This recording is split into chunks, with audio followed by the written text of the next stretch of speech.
to store nutrition commodities. The warehouse was rehabilitated with the generous support from the United States government and the government of the UK. Why is this warehouse important?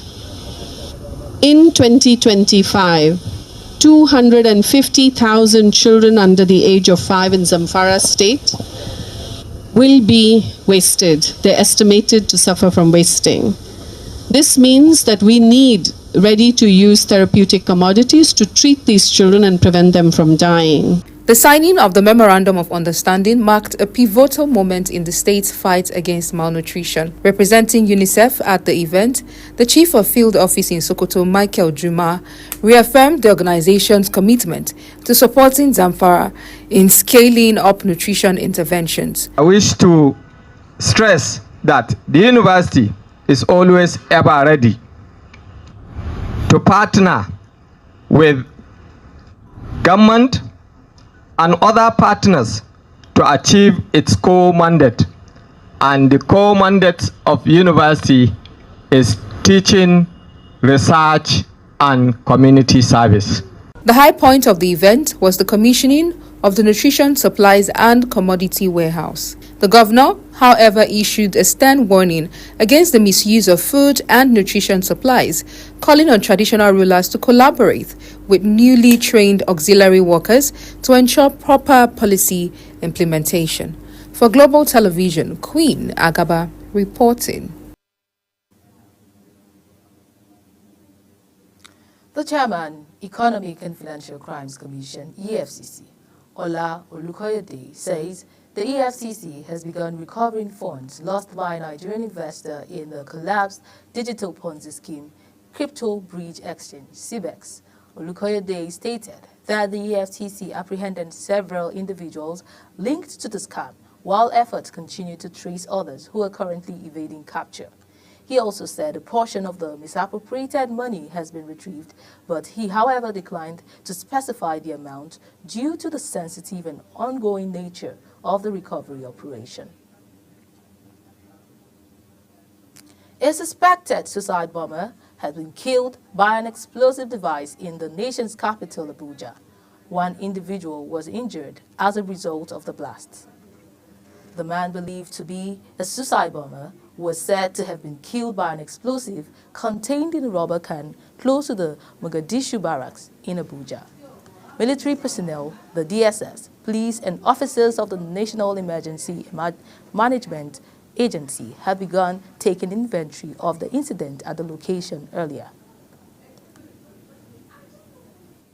And now in business, Minister of Interior Olubunmi Tunji-Ojo says the federal government has cleared over 200,000 unprocessed passport applications since he assumed office. He made the announcement in Lagos, where he spoke on the topic, Dare to Dream, Dare to Innovate, and called for bold leadership, system reform, and smart use of technology. Tunji-Ojo also said 28 billion naira old debt have been paid off, all without extra funding from the government. The chairman, Federal Inland Revenue Service, FIRS, Zach Adedeji, says the recognition of informal work by the National Bureau of Statistics, NBS, has contributed to drop in Nigeria's unemployment index. Speaking on the theme, taxation of the informal sector, potential and challenges, at the 157th board meeting of the Joint Tax Board in Ibadan, Oyo State, Adedeji said it would be better for the country to support and recognize the contributions of the informal sector rather than taxing them.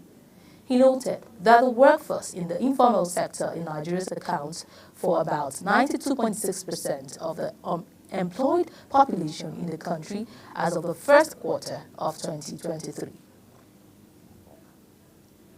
And on the foreign scene, North Korea has criticized the U.S. plans to futuristic Golden Dome missiles shield, saying it could turn outer space into a potential nuclear war field. The defense system, which President Donald Trump plans to unveil by the end of his term, is aimed at countering next-generation aerial threats to the U.S., including ballistic and cruise missiles.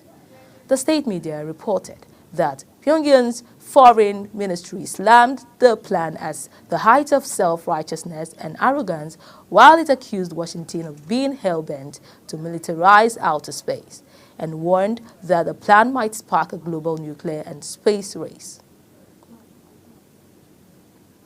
Medical sources in Gaza say at least 81 people have been killed in Israeli attack across Gaza since early morning, including 53 in Gaza City. It has been reported that very different messages are emerging from Hamas and United States officials amidst the reports that a Palestinian group has agreed to U.S. ceasefire proposal for Gaza. A World Health Organization spokesperson says that everyone is suffering in Gaza as hospitals run out of medical supplies to treat the sick and horrified injuries as Israel's blockade intensifies attack.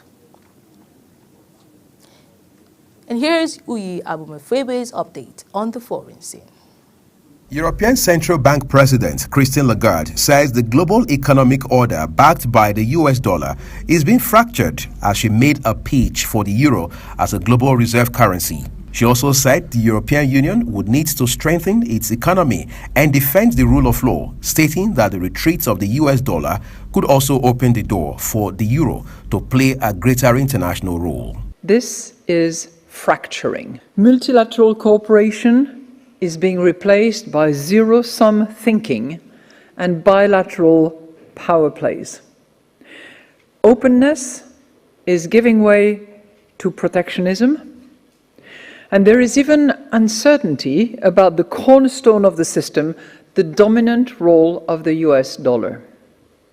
Elsewhere, Malaysia's Prime Minister Anwar Ibrahim has delivered his opening remarks at the ASEAN Summit being held in Kuala Lumpur. Southeast Asian leaders meet for their first summit since Donald Trump's tariff policies upset global economic norms, with the trade-dependent nations expected to issue a joint message of deep concern over recent U.S. actions. We are thankful for the spirit of centrality and the fraternity among ASEAN member states in being able to come together to forge a common front in dealing with these challenges, including the recent initiative pronouncement on unilateral tariffs from the United States. Trump cast international markets into turmoil in April when he announced wide-ranging tariffs before agreeing to pause them for most countries for 90 days.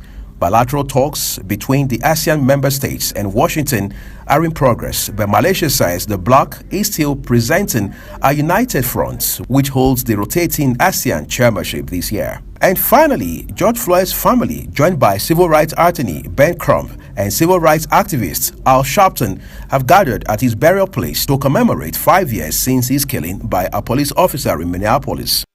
So we've come 5 years down the road. We came to recommit. This is not a mourning pity party. This is a recommitment that we promised George, and we're going to keep our promise. Floyd's deadly arrest on May 25, 2020 helped launch the Black Lives Matter movement into a powerful force that sought to resolve America's deeply rooted racial issues, from police violence to systemic inequality. Uyi Agmofwegbe, reporting for Global TV News. Now in sports, the Confederation of African Football, CAF, and local organizing committee, LOC, have announced match venues for the 2024 Women's African Cup of Nations. For the first time, 6 venues will be used for the biennial competition.